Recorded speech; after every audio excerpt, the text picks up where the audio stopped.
चिरमिरी नगर पालिक निगर चिरमिरी के बड़ी बाजार स्थित तालाब के पास बने सार्वजनिक प्रतीक्षालय में एक बुजुर्ग बैगा दंपति खुले आसमान के नीचे जीवन बिताने को मजबूर है। स्थानीय लोगों की मानवीय संवेदनाओं के कारण उन्हें भोजन और कुछ आर्थिक सहायता तो मिल जाती है, लेकिन अब तक शासन प्रशासन की ओर से स्थायी राहत या पुनर्वास की कोई व्यवस्था नहीं हो सकी। बताया जा रहा है कि बुजुर्ग महिला गंभीर रूप से चलने फिरने में असमर्थ है। वह खड़ी भी नहीं हो पाती और हाथ के सहारे शरीर को घसीटकर चलने को विवश है। वहीं बुजुर्ग पुरुष को सुनने में काफी परेशानी होती है। दंपति ने बताया कि उनका एक पुत्र है जो अपने ससुराल कोरबी में रहता है। उनका पैतृक मकान कंदरेवा गांव में था, जो अब पूरी तरह क्षतिग्रस्त हो चुका है। इसी कारण वे बेघर होकर प्रतीक्षालय में रहने को विवश है। सबसे चिंताजनक बात यह है कि यह स्थान तालाब और झाड़ियों के समीप होने के कारण पूरी तरह सुरक्षित नहीं है। यहाँ सांप, बिच्छू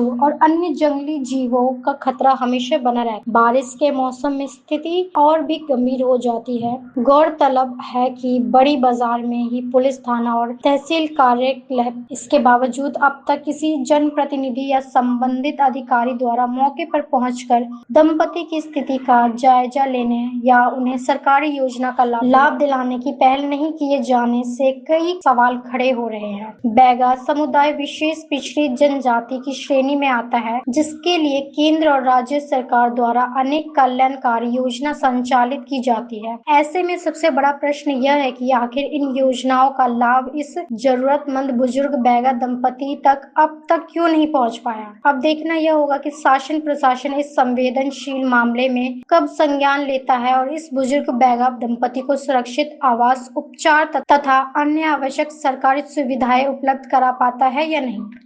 अपना परिचय बताएंगे। मेरा नाम संजय महल है। मैं छोटी बाजार में निवास करती हूँ। और ये यहाँ पर से जो बुजुर्ग दाम्पत्य हैं कब से रह रहे हैं? छोटी बाजार से यहाँ पर टहलने के लिए आते हैं, शाम के समय घूमने के लिए। लगभग हम लोग 3-4 महीने से यहाँ कंटिन्यू आ रहे हैं और यहाँ देख रहे हैं कि इन लोग 6-7 महीने से यहाँ पर रह रहे हैं खुले वातावरण। इन लोग को बहुत दिक्कत होती है, खाने की, पीने की, पानी की, हर चीज़ की प्रॉब्लम इनको। और आसपास के लोग जो हैं उनको खाने को दे देते हैं, जाके पैसा दे देते हैं, इनको कुछ व्यवस्था कर देते हैं लोग। मगर इन लोगों को कहीं व्यवस्थित करने के लिए बोला जाता है तो इन लोग जाने के लिए तैयार नहीं होते। तो आगे जाके इनका आप खुद मार्गदर्शन करें कैसे इनका व्यवस्था कर सकते हैं। किनारे रहते हैं, यहाँ पर सांप, बिच्छू, बहु आंधी तूफान सभी चीज़ का दिक्कत है इन लोगों को। मगर इन लोग इस चीज़ से अवगत नहीं हो पा रहे हैं और जाने को भी इच्छुक नहीं कि हम यहाँ से जा सकें। किसी अधिकारी को जानकारी दिया गया अब इसके बारे में? इसके बारे में किसी जानकारी दिया गया? किसी को नहीं बताए हम, तो भैया एक तो पहचान है, हमको हम बताए तो भैया आए तो हमसे ये सब पूछे तो हम उनको बताए।